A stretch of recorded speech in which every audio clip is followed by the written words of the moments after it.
Guntō.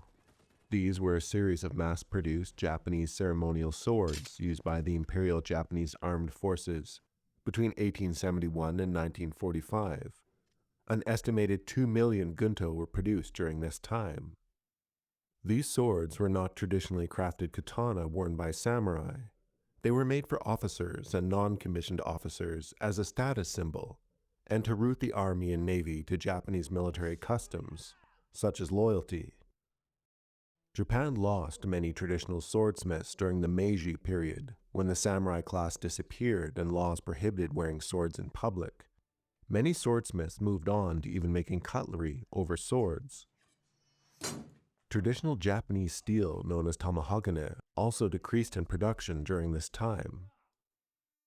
The first mass-produced Japanese military sword, or Guntō, was the Guntō, which translates to Old Military Sword.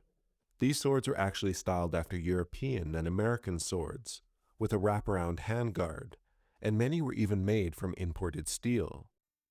However, sword culture and pride was still strong in Japan, and officers who could afford it could have such swords custom-made with family crests.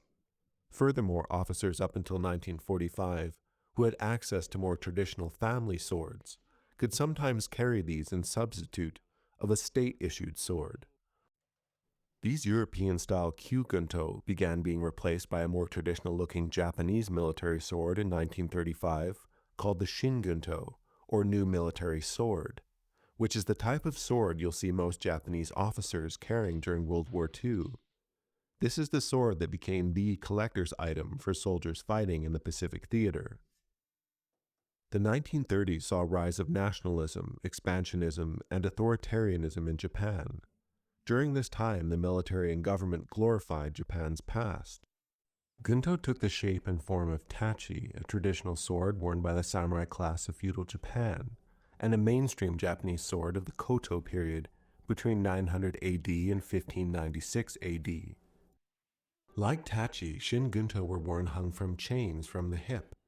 They were worn several different ways and often freely carried, as swords are burdensome to be worn strapped to one's body for a modern soldier. These swords became part of the Bushido mentality being taught to the military and in schools during this period. The Bushido Code essentially developed into Japanese 20th century propaganda designed to program loyalty, honor, and duty into Japanese soldiers and civilians. Samurai culture was aggrandized to promote ultra-nationalism, and the new style of Guntō was part of this indoctrination. Historically, samurai did have codes of honor, but these weren't always written down or universal amongst all samurai in Japan or throughout Japan's history. There were different types of Guntō used during the 1930s and 40s. The first type, Type 94, was the nicest. It had a traditionally constructed hilt wrapped with ray or shark skin. Cherry blossom symbols were found incorporated into the guard and pommel. The cherry blossom was a symbol of sacrifice, rebirth, and honor for the Imperial Japanese military. The scabbard for the Type 94 was metal with wood lining. The Type 95 Guntō was a cheaper variant made for non-commissioned officers. All the blades were machine-made with deep fullers. The hilts for the Type 95 were cast out of metal and painted rather than traditionally made, and eventually made from wood with cross-hatched grooves for grip. The scabbards were also made from wood with no metal. The Type 98 started to replace the Type 94 Guntō in 1938 as it was cheaper to manufacture. Modifications were made to cheapen its production as the war went on, first with the deletion of one hanging point from the scabbard, followed by painted wooden scabbards with no brass ornamentation. Later war Type 98s had cheap copper or iron fittings. All Guntō had colored tassels at the end of the hilt indicating rank. Officers had more colors. A general was brown, red, and gold, and non-commissioned officers were just brown.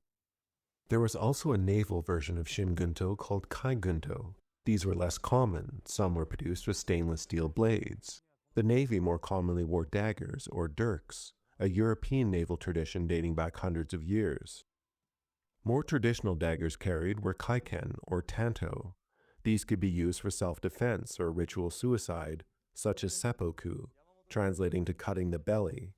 This can also be called harakiri. This was a ritual practiced by samurai who had either dishonored themselves or wanted to die with honor rather than face capture. Japanese officers revived this ritual in the 20th century during the war. A samurai or officer might also be beheaded during this ritual at the moment of agony. This is meant to be a sign of respect, and the process is highly ritualized. A skilled swordsman would attempt to make the cut as not to completely remove the head, and might even time his strike just before the dagger was plunged into the stomach.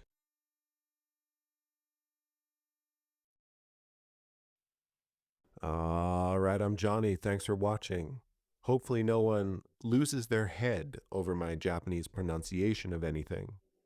As always, do take care, and have a nice rest of your day.